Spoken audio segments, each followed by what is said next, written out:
তো narration change, তাহলে আমরা শিখব ন্যারেশন। তাহলে এই যে ন্যারেশন চেঞ্জ, এই ন্যারেশন চেঞ্জটা এই তিনটা নিয়মের উপর নির্ভরশীল। মানে তিনটা নিয়ম যদি জানা হয় তাহলে ন্যারেশন চেঞ্জটা বুঝতে আর কোনো অসুবিধা থাকবে না। তাহলে সেই তিনটা নিয়ম কি কি? এই যে নিয়ম 1 একটা, নিয়ম 2 সেইটা, নিয়ম 3 এইটা। এই তিনটা নিয়ম আমরা ভালো করে বুঝবো। তার আগে আমরা একটু দেখি যে ন্যারেশন চেঞ্জ বা ন্যারেশন জিনিসটা কি, মানে ন্যারেশনের মধ্যে কি থাকে, কি কি না থাকে, সব মানে অল ডিটেলস একটু ন্যারেশনটা সম্পর্কে জানি, মানে উক্তিগুলো নিয়ে জানি। এই যে ন্যারেশনের দুটো উক্তি, একটা ডাইরেক্ট স্পিচ, একটা ইনডাইরেক্ট স্পিচ, মানে একটা প্রত্যক্ষ উক্তি, একটা পরোক্ষ উক্তি। এই যে দুটো উক্তি আছে সেই উক্তিগুলো নিয়ে একটু জানা যায়। এই যে একটা ছবি আঁকা আছে, এই যে একটা লোক আছে আর এই যে আর একটা লোক আছে, এইখানে কি করছে, এরা একে অপরের সাথে কথা বলছে, অর্থাৎ এই ব্যক্তিটা কথা বলছে আর এই ব্যক্তিটা কথাটা শুনছে। আর সেই এই ব্যক্তিরা যে কথাটা বলছে সেই কথাটাই কিন্তু এই যে ইনভার্টেড কমা দিয়ে, দুদিক থেকে ইনভার্টেড কমা দিয়ে তার ভিতরের মধ্যে কিন্তু এখানে লিপিবদ্ধ করা থাকে। তাহলে বক্তা যে কথাটা বলে সেই কথাটা কিন্তু এইখানে থাকে, কিসের ভিতরে? ইনভার্টেড কমার ভিতরে। এইটা হলো ডাইরেক্ট স্পিচ। কেন? কারণ বক্তার মানে স্পিচটা সরাসরি সে নিজে উল্লেখ করছে, তাই এটা ইনভার্টেড কমার মধ্যে লিপিবদ্ধ করা। আর ইনভার্টেড কমার যেটাই থাকবে, মানে যে স্পিচটাতে ইনভার্টেড কমার মধ্যে থাকবে সেই স্পিচটা কিন্তু হয়ে যাবে ডাইরেক্ট স্পিচ। এই ডাইরেক্ট স্পিচ থেকে করতে হবে আমাকে ইনডাইরেক্ট স্পিচ। কীভাবে? ইনডাইরেক্ট স্পিচ করতে গেলে প্রথমত দেখতে হবে এই যে বক্তা, এই বক্তা কিন্তু যেমন আছে তেমনই থাকবে, শ্রোতা যেমন আছে তেমন, অর্থাৎ বক্তা যা আছে তাই থাকবে ইনডাইরেক্ট স্পিচও, শ্রোতা যা আছে তাই থাকবে কিন্তু ইনডাইরেক্ট স্পিচ করার সময়ও। তাহলে এইগুলার মধ্যে কোনো চেঞ্জ নাই। কিন্তু এইখানে যে একটা ভার্ব থাকে, একটা রিপোর্টিং ভার্ব থাকে, সেই ভার্বটা কিন্তু হয়তো হালকা চেঞ্জ, মানে কিছু একটা চেঞ্জ যদি করা যায়, মানে মানেটা ঠিকঠাক রাখে যদি চেঞ্জ করতে পারা যায় তাহলে চেঞ্জ করতে হয়। আর যদি মনে হয় যে না মানেটা ভুল হয়ে গেছে বা একটু ডাউট থাকে, তাহলে কিন্তু এইখানে যাই ভার্ব থাকবে সেই ভার্বটাই কিন্তু নামিয়ে দেওয়া যাবে। হয়েছে? তাহলে এই বাইরে অ্যাকচুয়ালি বাইরে যদি দেখি আমরা, তাহলে বাইরে কিন্তু কোনো চেঞ্জ নাই। হয়েছে? এরপর যখন আমি এই যে পরে মানে ইয়ার পরে যাচ্ছি তখন দেখতে পাচ্ছি দুটো ইনভার্টেড কমা, দুদিক থেকে ইনভার্টেড। তাহলে এই ইনভার্টেড কমাটাকে কিন্তু আমাকে সরাতে হবে, কারণ ওটা ডাইরেক্ট স্পিচে থেকে ইনভার্টেড কমা। ইনডাইরেক্ট স্পিচ যেহেতু আমি করবো, সুতরাং এই ইনডাইরেক্ট স্পিচ করার জন্য এই ইনভার্টেড কমাটাকেই কিন্তু তুলে দিতে হবে। কারণ ইনভার্টেড কমাটাকে তুলে দেওয়ার জন্যই আমাদের প্রথম রুল স্টার্ট হবে। ইনভার্টেড কমাটাকে তুলে দেওয়ার জন্য প্রথম রুল শুরু। কীভাবে? এই যে রুলে বলা হয়েছে যে এই যে ইনভার্টেড কমা হাঁটাতে গেলে হয় দ্যাট লিখতে হয়, মানে ইনভার্টেড কমাটাকে যে মানে হাঁটাতে হবে তার জন্য কিন্তু দ্যাট লিখতে হবে। হয়েছে? সেকেন্ড কি, হয়তো দ্যাট কোনো বাক্য আমরা দেখবো, বাক্য 5 রকমের, সেই বাক্যগুলোর মধ্যে আমরা অন্য যদি বাক্য মানে বেশিরভাগ বাক্য দ্যাট বসবে। কিছু কিছু বাক্য আছে যাদের জন্য ইনভার্টেড কমার বদলে কি বসে? ইফ বসে বা ওয়েদার বসে। কিছু কিছু বাক্য আছে যাদের ইনভার্টেড কমা হাঁটানোর জন্য ডাব্লিউএইচ ওয়ার্ডটাই, মানে ডাব্লিউএইচ ওয়ার্ড বসে। তারপর কিছু কিছু বাক্য আছে যাদের ক্ষেত্রে ইনভার্টেড কমাটা হাঁটানোর জন্য শুধুমাত্র টু বসে। বোঝা গেল? তাহলে ইনভার্টেড কমার বদলে দ্যাট বসে, কিছু বাক্যের ক্ষেত্রে ইনভার্টেড কমার বদলে ইফ বা ওয়েদার বসে, কিছু কিছু বাক্যে ইনভার্টেড কমার বদলে ডাব্লিউএইচ ওয়ার্ড বসে, কিছু বাক্যে টু বসে। এগুলো বাক্যের শ্রেণীবিভাগ অনুসারে বসে, কিন্তু বেশিরভাগ যেটা বসে সেটা দ্যাট। হয়েছে? প্রথম আমরা যে নিয়মে করবো সেটা দ্যাট দিয়ে করবো। হয়েছে? অর্থাৎ এইবারে যদি আমরা দেখি তাহলে এই যে ইনভার্টেড কমা হাঁটানোর জন্য দ্যাট বসাতে হবে। এইবার যদি আমরা ভিতরে যাই তাহলে তারপরেই কিন্তু আমরা একটা সাবজেক্ট পাবো। মানে সাবজেক্ট, অর্থাৎ সাবজেক্ট কি হয়? এই যে এখানে একটা সাবজেক্ট থাকবে, সেই সাবজেক্টটা হতে পারে কোনো একটা নাউন, হতে পারে কোনো একটা প্রোনাউন। কারণ সাবজেক্ট কি হয়? নাউন বা প্রোনাউন। তাহলে এইখানে যে নাউন কিংবা প্রোনাউন থাকবে, যদি নাউন থাকে তাহলে তো কোনো চেঞ্জ হবে না, কিন্তু যদি প্রোনাউন থাকে, আর বেশিরভাগ ক্ষেত্রে প্রোনাউনই থাকবে, যদি প্রোনাউন থাকে তাহলে কিন্তু আমাদের সেকেন্ড রুল শুরু। অর্থাৎ ইনভার্টেড কমা হাঁটানোটা প্রথম নিয়ম, তারপর প্রোনাউন যেহেতু থাকবে, আর প্রোনাউন থাকলেই কিন্তু আমাদের সেকেন্ড রুল শুরু হবে। সেকেন্ড রুল কি? সেকেন্ড রুল হচ্ছে এই যে এত বড় একটা ছক দেওয়া আছে, এই ছকটার কাজ কি কাজ? যদি বাক্যটা আমার থেকে ফার্স্ট পার্সন, এই বাক্যের যে সাবজেক্টটা অর্থাৎ এই যে এই প্রোনাউনটা যদি থাকে ফার্স্ট পার্সনে, তাহলে সেই ফার্স্ট পার্সন যদি হয় তাহলে তার একটা সাবজেক্ট রূপ হবে, না হয় সে অবজেক্ট রূপে থাকবে, না হয় পসেসিভ অ্যাডজেক্টিভের মানে আকারে থাকবে, না হয় পসেসিভ প্রোনাউনের আকারে থাকবে, কোনো না কোনো একটা আকারে থাকবে। যদি আই থাকে তাহলে আমরা ধরি একটা সাবজেক্ট আছে, উই থাকলো সাবজেক্ট। তো যদি আই থাকে তাহলে কিন্তু চেঞ্জ হবে, এখানে সবসময় ক্যারেক্টার চেঞ্জ হবে, কোথায় না থার্ড পার্সনে। অর্থাৎ যদি আই থাকে তাহলে আয়ের ঘরে কি আছে, হি বা সি, মানে চেঞ্জ হবে হয় আইটা কি হিসাবে চেঞ্জ হবে, হয় হে না হয় সি, কারণ এই যে এর যে লাইন, এই লাইন বরাবরই কিন্তু সে চেঞ্জ হবে, কোনো একটা পরিবর্তন। তাহলে আই থাকলেও আমরা হি করতে পারি, যদি ছেলে থাকে তাহলে হি, মেয়ে থাকলে সি, উই থাকলে কি হবে দে, মি থাকলে হিম বা হার, আস থাকলে দেম, মাই থাকলে হিজ বা হার, আওয়ার থাকলে দেওয়ার, মাইন থাকলে হিজ বা হার, আওয়ার্স থাকলে দেয়ার্স। মানে এই যে মানে লাইন বরাবর, এই লাইন বরাবরই কিন্তু চেঞ্জ হবে। এই যে আইটা কখনো কিন্তু এই পারের সারিতে সে প্রবেশ করতে পারবে না, অর্থাৎ আই দিয়ে কখনোই দে কিন্তু ব্যবহার হবে না। তাই আই মানে আই বরাবর চেঞ্জ করতে হবে, উইকে উই বরাবর চেঞ্জ করতে হবে, উই হয়ে যাবে দে, মি থাকলে হবে হিম বা হার, আস থাকলে হবে দেম, মাই থাকলে হবে হিজ বা হার, আওয়ার থাকলে দেওয়ার, মাইন থাকলে হিজ বা হার, আওয়ার্স থাকলে দেওয়ার। সেকেন্ড পার্সন যদি ইউ থাকলে হি বা হিজ সি হয়, আবার অনেক সময় আইও হয়।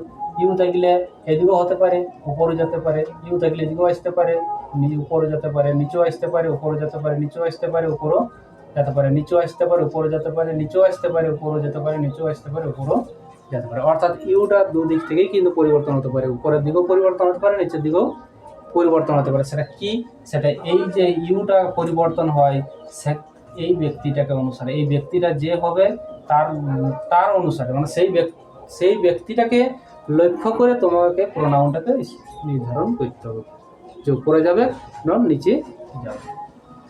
এইবার থার্ড পার্সনে যদি থাকে এই যে প্রোনাউনটা, এখানে যে প্রোনাউনটা যদি থার্ড পার্সনে থাকে, থার্ড পার্সনে থাকলে কিন্তু হি বা সি আছে, এই হি বা সি ইউ না, ইউ তো ইউ হবে নাই, এবার যদি আই না আইও হবে। অর্থাৎ থার্ড পার্সন প্রোনাউন যদি থাকে তাহলে কোনো পরিবর্তন হবে না।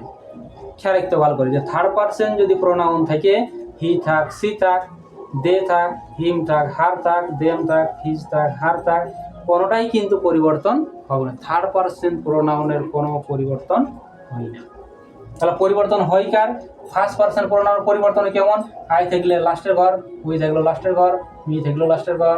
আসতে আমরা ফার্স্ট পার্সন থেকে থার্ড পার্সনে চেঞ্জ হয়, সেকেন্ড পার্সন থেকে থার্ড পার্সনে চেঞ্জ হয়, আবার কোনো কোনো ক্ষেত্রে ফার্স্ট পার্সনও চেঞ্জ হয়, সেকেন্ড পার্সন থাকলে থার্ড পার্সনও চেঞ্জ হয়, উপরও চেঞ্জ হয়, ফার্স্ট পার্সনও চেঞ্জ হয়। অর্থাৎ ইউ থাকলে সেটা ফার্স্ট পার্সনও চেঞ্জ হতে পারে, থার্ড পার্সনও চেঞ্জ হতে পারে, কিন্তু থার্ড পার্সন থাকলে কোনো চেঞ্জ, খেয়াল রাখতে হবে যে হি থাকলে কোনো চেঞ্জ হবে না, দে থাকলে কোনো চেঞ্জ নাই, হিম থাকলে কোনো চেঞ্জ নাই, হার থাকলে কোনো চেঞ্জ নাই।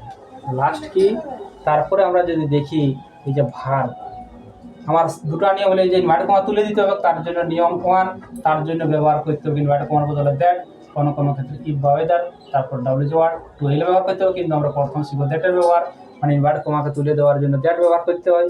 তারপর প্রোনাউন 2 নম্বর আছে প্রোনাউনকে চেঞ্জ, প্রোনাউন চেঞ্জ কেমন, আই থাকলে আমরা লাস্টে করে চলে আসবো, হি বা সি লেখা আছে, উই থাকলে দে ব্যবহার করব, মি থাকলে হিম বা হার ব্যবহার করব, আস থাকলে দ্যাম, মাই থাকলে হিজ বা হার, এইভাবে কিন্তু ব্যবহার করা হবে। ইউ যদি থাকে তাহলে এই নিচেও যেতে পারে, উপরে যেতে পারে, এই ইউ থাকলে নিচেও যেতে পারে, উপরেও যেতে পারে, এই ইউ থাকলে নিচেও যেতে পারে, উপরেও যেতে পারে, কিন্তু থার্ড পার্সন থাকলে না উপরেও যাবে না, মানে কোথাও যাবে না। অর্থাৎ থার্ড পার্সন থাকলে কোনো পরিবর্তন হবে না। বোঝা গেল? এই হচ্ছে প্রোনাউনের চেঞ্জ। এই প্রোনাউনের চেঞ্জটাই হচ্ছে সবথেকে গুরুত্বপূর্ণ, এইখানেই ভুলটা হয়, বাকি আর কোথাও ভুল হওয়ার চান্স নেই। তারপর ভার্ব, 3 নম্বর হচ্ছে ফার্স্ট নিয়ম, সেকেন্ড নিয়ম, থার্ড নিয়ম কিন্তু ভার্বের পরিবর্তন। থার্ড নিয়ম ভার্বের পরিবর্তন, থার্ড নিয়ম ভার্বের পরিবর্তন কেমন, যদি আমি দেখতে পাই এম ইজ আর, যদি আমি দেখতে পাই এম ইজ আর তাহলে হবে ওয়াজ ওয়ের। যদি আমি দেখতে পাই এম ইজ আর, তখন এম ইজ আরকে চেঞ্জ করে ওয়াজ ওয়ের করতে হবে। ওয়াজ ওয়ের যদি দেখতে পাই, ওয়াজ ওয়েরকে চেঞ্জ করে হ্যাড বিন করতে হবে। কি বললে, এম ইজ আরকে চেঞ্জ করে ওয়াজ ওয়ের, ওয়াজ ওয়েরকে চেঞ্জ করে হ্যাড বিন, হ্যাড বিনকে চেঞ্জ করে না, ওটা আর চেঞ্জ করা যাবে না। 2 নম্বর কি, যদি হ্যাভ হ্যাজ থাকে তাহলে হ্যাড করতে হবে, আর যদি হ্যাড থাকে চেঞ্জ হবে না, হ্যাড থাকলে কোনো চেঞ্জ হবে না। হ্যাভ হ্যাজ থাকলে হ্যাড হবে, কিন্তু হ্যাড থাকলে কোনো চেঞ্জ হবে না। ডু আর ডাজ থাকলে কি করতে হবে, ডিড, আর ডিড যদি দেওয়া থাকে তাহলে হ্যাড প্লাস ভি3, হ্যাড যদি দেওয়া থাকে হ্যাড যদি থাকলে হ্যাড প্লাস কি বললে, ডু ডাজ থাকলে ডিড, আর ডিড থাকলে হ্যাড, হ্যাড প্লাস ভি3 হবে, মানে হ্যাডের পর ভি3টা কিন্তু লিখতে হবে, এটা থেকে না দেওয়া লিখতে হবে। তারপর সেল বা উইল, সেল বা উইল যদি থাকে তাহলে ওটাকে চেঞ্জ করে কোন করতে হবে, উড লেখা আছে, সেল উইল থাকলে উড, ক্যান থাকলে কুড, কিন্তু খেয়াল রাখতে হবে যে উড থাকলে চেঞ্জ হোক না, ক্যান কুড থাকলে চেঞ্জ হোক না, মে থাকলে মাইট, মাস্ট থাকলে মাস্ট। অনেক সময় দেখা যাবে এগুলো একটাও নাই, মানে বাক্যটাতে না আছে এমিজার, না আছে ওয়াজ, না আছে হ্যাজ হ্যাভ, না আছে ডু ডাজ ডিড, না আছে সেল উইল, না আছে ক্যান, না আছে মে, না আছে মাস্ট, মানে কোনো জিনিস পরিবর্তন হওয়ার মতন কোনো জিনিস নাই। সেই সময় দেখতে হবে তাহলে কি থাকবে, তখন ম্যান ভার্ব থাকবে। যদি কোনো না থাকে তখন ডাইরেক্ট ম্যান ভার্বটা থাকবে, তখন ম্যান ভার্বটাকে দেখতে হবে যে যদি 1 নম্বর ফর্মে আছে তখন ম্যান ভার্বটা করতে হবে 2 নম্বর ফর্ম, যদি 2 নম্বর ফর্মে থাকে তখন ম্যান ভার্বটা করতে হবে হ্যাড প্লাস ভি3, যদি 2 নম্বর ফর্মেই থাকে তাহলে কি করতে হবে, হ্যাড প্লাস ওই ম্যান ভার্বেরই 3 নম্বর ফর্ম। এইভাবে কিন্তু ভার্বের চেঞ্জটা অর্থাৎ 3 নম্বর রুলটাকে কমপ্লিট করতে হবে। আর 3 নম্বর নিয়মটা যদি কমপ্লিট হয়ে যায় তাহলে কিন্তু ন্যারেশন চেঞ্জ কমপ্লিট। ন্যারেশন চেঞ্জের 3টা নিয়ম, এই যে ইনভার্টেড কমার বদলে এইগুলোর মধ্যে একটা বসানো, তারপর হচ্ছে প্রোনাউন, প্রোনাউনের চেঞ্জ, 2 নম্বর হচ্ছে প্রোনাউনের চেঞ্জ, এই যে এইভাবে প্রোনাউনের চেঞ্জ করতে হবে। 3 নম্বর ভার্বের চেঞ্জ, এই যে ভার্বের এই চেঞ্জটা করতে হবে। হয়েছে, এবার কিভাবে চেঞ্জ করব, কিভাবে চেঞ্জ করব না, প্রথম আমরা দেখবো এই যে লেখা আছে হি উইল সে, এইখানে একটা কথা আছে, মানে এখানে একটা নিয়ম আছে যে বাইরে যদি প্রেজেন্ট টেন্স, খেয়াল রাখতে হবে যে বাইরে যদি প্রেজেন্ট টেন্স বা ফিউচার টেন্স, দুটা টেন্স, প্রেজেন্ট টেন্স বা ফিউচার, মানে ন্যারেশন চেঞ্জে একটা টেন্সেই কিন্তু পরিবর্তন হবে, মানে ন্যারেশন চেঞ্জে যদি বাইরেরটা পাস্ট টেন্স হয় তবেই কিন্তু ভার্বের পরিবর্তন, কিন্তু যদি ন্যারেশন যে বাইরে ফিউচার টেন্স কিংবা বাইরে প্রেজেন্ট টেন্স থাকে, খেয়াল রাখতে হবে, কিন্তু দুটো উদাহরণ আগে দিয়েছি। ন্যারেশন চেঞ্জের ক্ষেত্রে বাইরে যদি ফিউচার টেন্স চিনব কি করে, সেল বা উইল তো অবশ্যই থাকবে, তাহলে তাহলে কি বলা আছে, এই ন্যারেশন চেঞ্জ করার সময় দেখতে পাবো যে বাইরে যদি ফিউচার টেন্স বা বাইরে যদি প্রেজেন্ট টেন্স থাকে তাহলে কিন্তু একটা খেয়াল রাখতে হবে, 1 নম্বর নিয়ম মানবে, 2 নম্বর নিয়মও মানবে, কিন্তু 3 নম্বর নিয়মটা মানবে নাই। তখন যদি বাইরে প্রেজেন্ট টেন্স কিংবা বাইরে ফিউচার টেন্স থাকে তাহলে ভিতরে প্রথম নিয়ম মানে প্রথম নিয়ম মানবে, অর্থাৎ ইনভার্টেড কমার বদলে যেটা হয় সেটা হবে প্রোনাউনের পরিবর্তন হবে, কিন্তু ভার্বের পরিবর্তন হবে না, কখন যদি বাইরেটা প্রেজেন্ট টেন্স অথবা ফিউচার টেন্সে থাকে। তাহলে এখানে দেখতে হবে এই যে উইল কোথা থেকে, ফিউচার টেন্সে, তাহলে ফিউচার টেন্স বাইরে রয়েছে, ফিউচার টেন্স বাইরে যদি ফিউচার টেন্স থাকে ভিতরে কিন্তু ভার্বের কোনো চেঞ্জ হবে না, ভিতরে ভার্বের কোনো চেঞ্জ হবে না। তাহলে কিভাবে এটা ন্যারেশন করব, তার প্রথম আছে হি নাকবে উইল নাকবে সে, অর্থাৎ প্রথম কাজ হচ্ছে ইনভার্টেড কমার আগে পর্যন্ত দেখে দেখে লেখা হয়েছে। এইবার এই যে ইনভার্টেড কমা আছে, এই যে ইনভার্টেড কমা আছে, এবার আমাদের প্রথম রুল শুরু, কারণ বাইরেরটা যদি আমার লেখা হয়ে যায় তাহলে সেকেন্ড কাজ হবে আমাদের রুল শুরু, অর্থাৎ সেকেন্ড আমাদের 1 নম্বর রুল শুরু হবে, 2 নম্বর রুল শুরু হবে, 3 নম্বর রুল শুরু হবে। অর্থাৎ ফার্স্ট রুল হচ্ছে ইনভার্টেড কমার বদলে, মানে ইনভার্টেড কমাটাকে হাঁটানো, ইনভার্টেড কমা হাঁটাতে গেলে আমাকে ব্যবহার করতে হবে দ্যাট।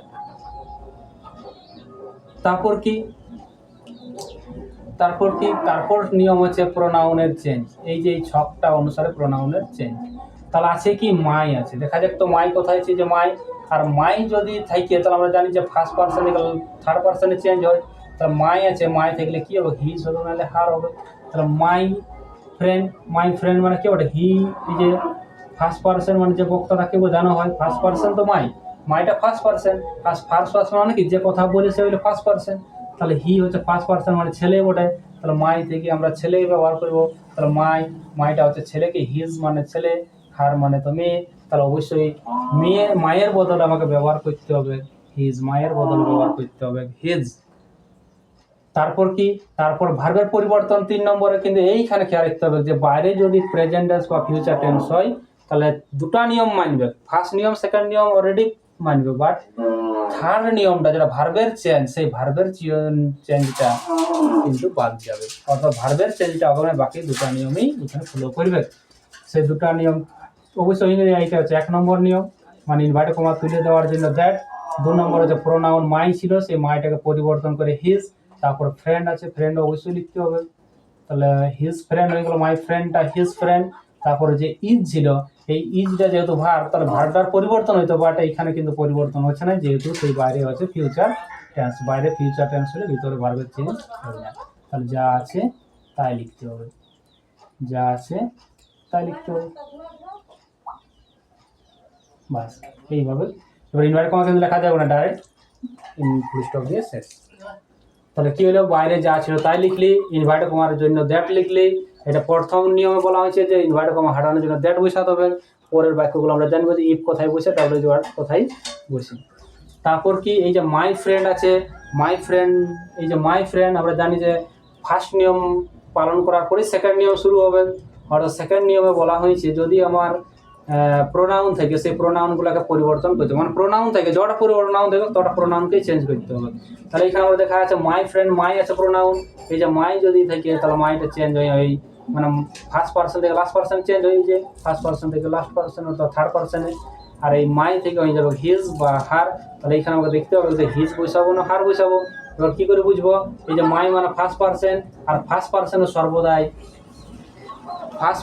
সর্বদাই কার কথা বোঝানো হয়, যে কথা বলছে অর্থাৎ বক্তার কথা। এই যে এই ব্যক্তিটা হচ্ছে যে কথা বলে তাকে ফার্স্ট পার্সন বলে, তাহলে এই ব্যক্তিটা হচ্ছে ফার্স্ট পার্সন, তাহলে এর কথা বোঝানো হবে। তাহলে মায়ের বদলে আমাকে অবশ্যই লিখতে হবে, যদি এখানে হি আছে ছেলে তাহলে মায়ের বদলে হিজ, তাহলে হিজ মাই ফ্রেন্ড আমি গেল হিজ ফ্রেন্ড। এবার ইজটা ওয়াজ হওয়ার কথা চলে যাবে, আমরা জানি যে এমিজার থেকে ওয়াজের হয়, কিন্তু এখানে করা যাবে না। তার কারণ হচ্ছে এখানে বাইরে আছে ফিউচার টেন্স, বাইরে ফিউচার টেন্স থাকলে ভার্বের চেঞ্জ হবে না, বাকি দুটো নিয়মই পালন করবে। সেকেন্ড কি আছে, সি সেজ আছে, সি সেজ, এটা হলো আমাদের এইটা সি সেজ 1 নম্বর ফর্ম, অর্থাৎ প্রেজেন্ট টেন্সে আছে। আর প্রেজেন্ট টেন্স যদি থাকে তাহলে কি একটাই ঘটনা, 1 নম্বর নিয়মও পালন করবে, 2 নম্বর নিয়মও পালন করবে, শুধু 3 নম্বর নিয়মটা পালন করবে। অর্থাৎ প্রথম দুটো নিয়ম মানবে, 3 নম্বর নিয়মটা মানছে না। তাহলে কি হবে, ইনভার্টেড কমার বদলে দ্যাট, ইনভার্টেড কমার বদলে দ্যাট। এবার আছে প্রোনাউন পরিবর্তন, 2 নম্বরে প্রোনাউনের চেঞ্জ। তাহলে প্রোনাউন হচ্ছে উই, আর উই থাকলে আমরা নিঃসন্দেহে লিখে দেবো দে, কারণ উইর কাছে কিটা প্রোনাউন আছে, মানে উইর চেঞ্জের কাছে কিটা প্রোনাউন আছে দে, তাহলে আমরা দে লিখবো। তারপর এইবারে যা নিয়মটা 3 নম্বর নিয়মটা যে এম ইজ আর, তাহলে ওয়াজ ওয়ের হয়, এখানে আর আছে তাহলে ওয়াজ ওয়ের হওয়ার কথা, কিন্তু এখানে ওয়াজ ওয়ের হবে না, যেহেতু বাইরে প্রেজেন্ট টেন্স। সেজ হচ্ছে প্রেজেন্ট টেন্স থাকলে বাইরে প্রেজেন্ট টেন্স থাকলে ভিতরে ভার্বের চেঞ্জ হবে না। প্রথম নিয়ম মানছে, সেকেন্ড নিয়ম মানছে, বাট থার্ড যেটা নিয়ম 3 নম্বর নিয়মটা কিন্তু এখানে মানছে না, হয়েছে, মানে এখানে 3 নম্বর নিয়মটা প্রয়োগ করা যাবে না। তাহলে কি আর আছে, আর থাকবে এখন আরই তুলবে, মানে এখানে ভার্বের কোনো চেঞ্জ আছে, ভার্বের কোনো চেঞ্জ হবে না, ভার্বের কোনো চেঞ্জ হবে না। এইগুলো এটা শেষ। এইবার তারপরটা আমরা আসি তো দেখি, এই হচ্ছে আমাদের ফিউচার টেন্সে ছিল, এটা ছিল তোমার প্রেজেন্ট টেন্সে। প্রেজেন্ট আর ফিউচার থাকার জন্য শুধু আমরা প্রথম নিয়ম প্রথম নিয়ম ফলো করেছি, সেকেন্ড নিয়মও ফলো করেছি, বাট থার্ড নিয়মটা এখানে ফলো করতে পারবি না। তার কারণ হচ্ছে বাইরে প্রেজেন্ট ফিউচার থাকলে 3 নম্বর নিয়মটা মানে ভার্বের চেঞ্জ হয় না। এবার কি আছে, তারপর রাকেশ সেড টু হিম, ঠিক আছে, আমরা দেখা যায়। এইবার এই যে রাকেশ, তাহলে বাইরে আছে রাকেশ, তাহলে যা আসতে আমাকে নামাতে হবে। রাকেশ সেড টু হিম, তাহলে আমাকে এইখানে যদি আমি বলি যে সেড টু হিম, আমি তাহলে এখানে কি দেখে দিকে নামাবো, তুই মানে সেড টু হিম যদি আমি লিখি সেড টু হিম, তাহলে কোনো অসুবিধা নেই। সেড টু হিম লিখলেও যা, এইখানে অনেকে আবার সেড টুকে হাঁটায়, যদি টোল্ড লিখি তাহলে কি ঠিক, হ্যাঁ তাহলেও ঠিক, সেড টু লিখলেও ঠিক, টোল্ড লিখলেও ঠিক, হয়েছে। তাহলে Rakesh said to, R said to দেখলে বেশিরভাগ ক্ষেত্রে টোল্ড লিখি। এবারে হিম এবারে হয়েছে, এবারে কিন্তু এখানে টোল্ড টু লিখলে কিন্তু ভুল হবে, কারণ টোল্ডের সাথে টু কখনোই ব্যবহার করা যায় না, বুঝছে? কিন্তু সেডের সাথে টু অবশ্যই ব্যবহার করতে হবে যদি পরে কিছু একটা প্রোনাউন থাকে। তাহলে কি বলা যায়, রাকেশ সেড টু, তাহলে সেড টু যদি আমি নামাই তা হবে, কিন্তু সেড টু থাকলে আমরা সেড টু নামাবো না, সেড টু থাকলে খেয়াল রাখতে হবে সেড টুর বদলে ব্যবহার করতে হয় টোল্ড। কিন্তু শুধু সেডের বদলে টোল্ড হবে না, সেড টু থাকলে টোল্ড হয়, সেড টু থাকলে টোল্ড।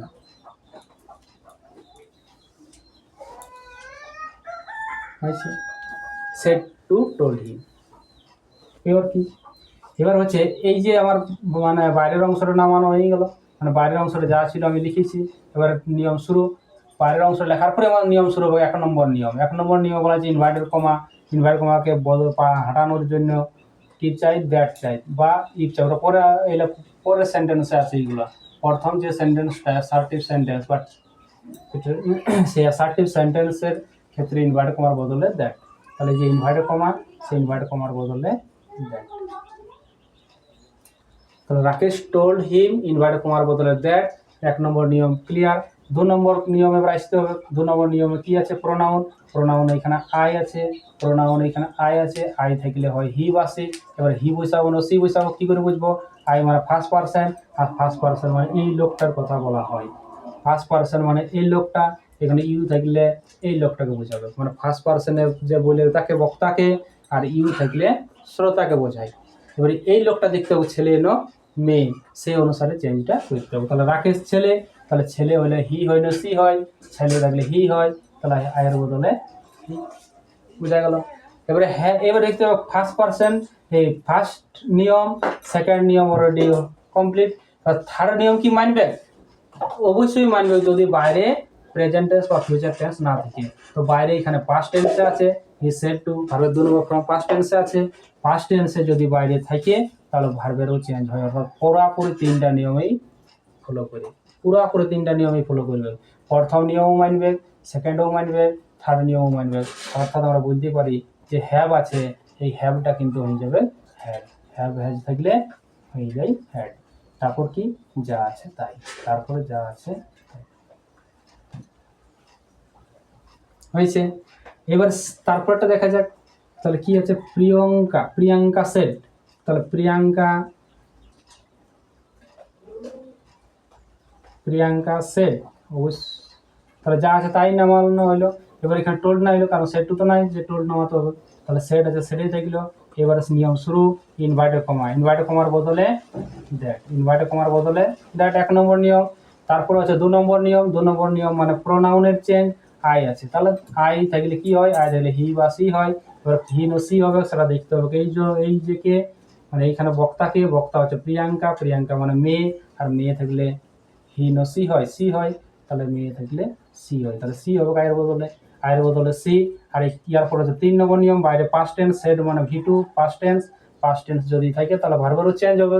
তাহলে ভার্বের চেঞ্জ কিভাবে হবে, আমরা জানি আমি যা থাকলে ওয়াজের, তো ওয়াজের তো রেডি আছে, তাহলে ওয়াজের থাকলে হ্যাড বিন, তাহলে ওয়াজের থাকলে হ্যাড বিন, ওয়াজের বদলে হ্যাড বিন, ওয়াজের বদলে হ্যাড বিন। তারপরে এই যে ইটিং রাইস, ইটিং রাইস নামিয়ে যাবে, ইটিং রাইস নামিয়ে যাবে, বাস ক্লিয়ার। এই তো এইভাবে কিন্তু নারেশন চেঞ্জ করতে হবে। নেক্সট কি বলা হয়েছে, she said, she said already নেমে গেল। তারপরে শুরু হয়ে যাবে আমাদের প্রথম নিয়ম, ইনভার্টেড কমা, ইনভার্টেড কমাকে হাঁটানোর জন্য দ্যাট, ইনভার্টেড কমাকে হাঁটানোর জন্য দ্যাট। তারপরে কি সেকেন্ড নিয়ম হচ্ছে প্রোনাউনের চেঞ্জ। প্রোনাউন কি আছে, প্রোনাউন আছে হি, হি এর চেঞ্জ, তাহলে হিয়ার এই যে হি কি আই হবে, হি কি ইউ হবে, হি থাকলে না আই হবে না ইউ হবে, হি থাকলে কোনো চেঞ্জ হবে না, কারণ থার্ড পারসন প্রোনাউনের কোনো চেঞ্জ হয় না। তাহলে হি থাকলে হিই থাকবে, কেন চেঞ্জ হয় নাই, তার কারণ হচ্ছে এই যে হি মানে থার্ড পারসন, আর এইখানে যে যতগুলো প্রোনাউন আছে কাকে অনুসারে চেঞ্জ হয় বক্তাকে, মানে এই লোকটাকে না হলে এই লোকটাকে অনুসারে কিন্তু চেঞ্জটা হয়, অর্থাৎ বক্তা না হলে শ্রোতা, এই দুজনেরকে কেন্দ্র করেই কিন্তু বা দুজনের উপর নির্ভর করে আমাকে কিন্তু প্রোনাউনগুলো চেঞ্জ করতে হয়, কারণ প্রত্যেকটা প্রোনাউন হয় ইয়ার কথা বলা হয়েছে না ইয়ার কথা, ঠিক আছে। ফার্স্ট পারসন বা সেকেন্ড পারসন যদি দেখে তাহলে ইয়াদের কথাগুলো ফার্স্ট পারসন যদি হয়, যে বলে তাকে ফার্স্ট পারসন, অর্থাৎ যে বলেছে বক্তা, আর বক্তা হলো ফার্স্ট পারসন, যে শুনে সে হলো শ্রোতা, আর শ্রোতা মানে সেকেন্ড পার্সন, তাহলে ফার্স্ট পার্সন মানে বক্তা, সেকেন্ড পার্সন মানে শ্রোতা। তাহলে ফার্স্ট পার্সন থাকলে যত প্রোনাউন ফার্স্ট পার্সন থাকবে সব একই কেন্দ্র করে, যত প্রোনাউন সেকেন্ড পার্সন থাকবে সব হচ্ছে ইয়াকে কেন্দ্র করে। সুতরাং ইয়ারা দুজনকে কেন্দ্র করি তারপর পরিবর্তন হবে। থার্ড পার্সন যদি থাকে তাহলে তো অন্য কোনো ব্যক্তি, যে ব্যক্তিটা এখানে কিন্তু উল্লেখ করাও নয় বা তাকে চেনাও নয়, সুতরাং তাকে কোনো চেঞ্জ করা যায় না। তাহলে হি থাকলে অবশ্যই হি থাকবে। ক্যান আছে, ক্যান, তাহলে ক্যান থাকলে অবশ্যই এখানে ভার্বের চেঞ্জ হবে, কারণ এখানে ভি2 আছে। ভি2 মানে তো পাস্ট টেন্স, আর পাস্ট টেন্স থাকলে ভার্বের চেঞ্জ হয়, কারণ পাস্ট টেন্সে এই নিয়মটাও পালন করবে, মানে এই নিয়মটা মানবে, এটাও এই সেকেন্ড নিয়মও মানবে, থার্ড নিয়মও, মানে তিনটা নিয়মেই কিন্তু মানবে কিসে, যদি বাইরে পাস্ট টেন্স থাকে। শুধু মানে নাই কিসে, যদি বাইরে প্রেজেন্ট টেন্স বা ফিউচার টেন্স থাকে তাহলে দুটো নিয়ম মানে, ফার্স্ট নিয়ম সেকেন্ড নিয়ম, এই ভার্বের চেঞ্জটা তখন হয় না। এইটা খেয়াল ক্লিয়ার। তাহলে দ্যাট হইলো, হি হইলো। এবার ক্যান আছে, ক্যানটা ভার্ব, এই ক্যান দেখলে কুড হয়, তাহলে ক্যান দেখলে কুড হয়, কুডেই লিখতে হবে। তারপর কি, তারপর যা আছে তাই, তারপর যা আছে তাই, তারপর যা আছে তাই, রিড দ্য বুক, এই হচ্ছে নেরেশন চেঞ্জ। আবার দেখি তো লাস্টেরটা, লাস্টে কি বলা হয়েছে, অমিত, অমিত নামে যাবে, অমিত। সেড টু, সেড টুর বদলে আমরা কি বলেছি, সেড টু নামা যায়, কিন্তু আমরা সেড টু নামা কি করবো, টোল্ড করবো, সেড টুর বদলে টোল্ড লেখা যায়। তারপর কি, তারপর হচ্ছে মি, সেড টুর পর কি, মি আছে, মি নামিয়ে গেলো। এরপর নিয়ম শুরু, ইনভার্টেড কমা, ইনভার্টেড কমা মানে প্রথমেই আছে, তার প্রথমে আছে 1 নম্বর নিয়ম, ইনভার্টেড কমার বদলে দ্যাট, ইনভার্টেড কমার বদলে নিঃসন্দেহে লিখতে হবে দ্যাট, হয়েছে। তারপর কি, তারপর হচ্ছে ইওর ফ্রেন্ডস প্রোনাউন, তাহলে এই যে সেকেন্ড নিয়ম হচ্ছে প্রোনাউনের চেঞ্জ, আর এখানে আমরা প্রোনাউন পাইছি ইওর থাকলে কি হয়, ইওর থাকলে দেওয়ারও হয়, ইওর থাকলে আবারও হয়। কি করবো তাহলে, তাহলে দেখতে হবে যে ইওর মানে কে, ইওর মানে এই যে শুনছে, ইওর মানে কি সেকেন্ড পার্সন কাকে বলা হয়, যে শুনছে, তাহলে যে শুনছে সেটা কে, সেটা হচ্ছে মি মানে আমাকে বলছে। তাহলে আমি নিজে, তাহলে আমি যদি নিজে হয় তাহলে অবশ্যই আমি যদি নিজে হয় মানে ফার্স্ট পার্সন হয়, তাহলে ইওর, তাহলে ইওর মানে আমি নিজে, তাহলে ইওরের বদলে আচ্ছা এইটা ইওর, এই ওরটা এখানে ধরাবো। যাই হোক, ইওরের বদলে কি মাই বা হিজ বা হার, কেন আবার হবে না, কারণ এখানে তো একজন, আমি একা, তাহলে আমি একজন, তাহলে একজনের জন্য আবার মানে তো অনেকজন, তাহলে ইওর, তাহলে এই ইওরটাকে ধরতে হবে, ইওর মানে হচ্ছে মাই, তাহলে ইওরের বদলে হবে মাই।